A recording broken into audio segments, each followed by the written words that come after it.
身为一个全台走透透、深入体验在地客庄文化的背包客，凤林镇是一个典型的客家庄，曾经流传美浓出博士、凤林出校长的俗谚。客家人重视教育，至今凤林已诞生出100多位校长。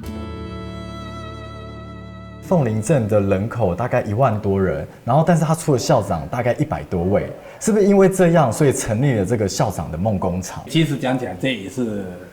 原因之一，因为这个地方呢，早期在日据时代的时候是凤林知厅长官的宿舍。2次世界大战结束以后，日本人回去了，由当时凤林初中的第1任的校长叫张七郎，把这个地方把它接收下来，改成是初中校长的宿舍。刚好在民国92年的时候做了修缮。主要的用意就是希望把我们客家的很多文化也好、精神也好，是一些传统也好，可以跟我们的学校的教育呢做一个结合，让我们的孩子可以感受到将来在求学这条路上面，我们应该来怎么来努力。哇，这个是非常有意义、非常深远的。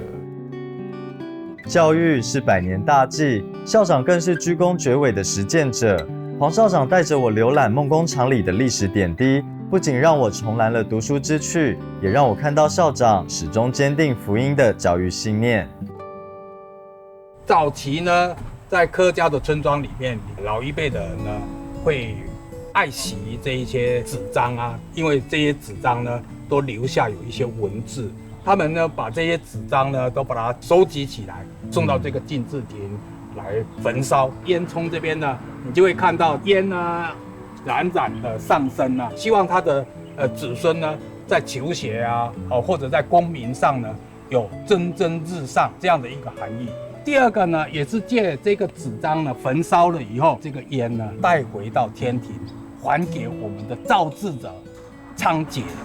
仓颉表示对他的一个敬意。原来过去的人是这么重视读书这件事情，也刚好是让我们有一个学习的机会。对对对。感谢校长们对学子的不断付出，不辞劳苦的教育我们下一代，勤耕与读，孜孜不倦。更是凤林镇里这些默默耕耘的校长们对客家文化传承教育的具体实践。